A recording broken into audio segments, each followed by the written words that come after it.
Tracks by vocal Amir Emadi. Arrangement by Afshin Azari.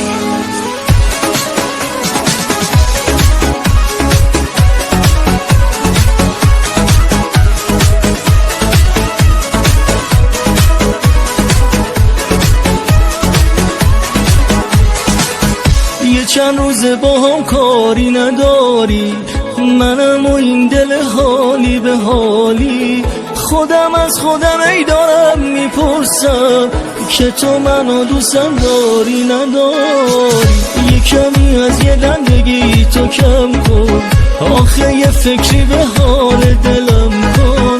تا که میام بگم کجای عشقم، بهم میگی بابا برو ولم کن. دلم اگه خسته از کار توه یا اگه شکست از کار توه، دل بیقرارم دارو ندارم، آخه بی انصاف مال توه.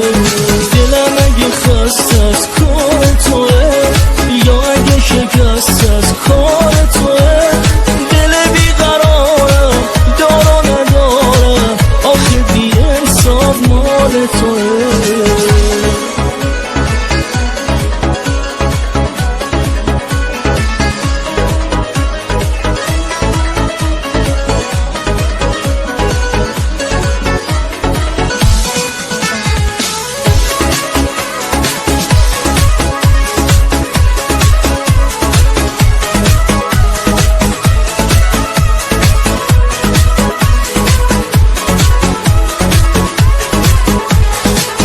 نمیدونی چقدر حالم عجیبه، چشات یه لحظه از یادم نمیره. یه وقتایی که سرگرمم به کاری، یه هایی بی هوا گریب میگیره. غرورم خوبه ولی تا یه حدی، یعنی چی یه هایی گذاشتی رفتی. منی که این همه تو رو میخوامت، یعنی چی این چه کاری بود تو کردی. دلم اگه خسته از کار توه یا اگه شکست از کار توه، دل بیقرارم دارو ندارم، آخه بی انصاف.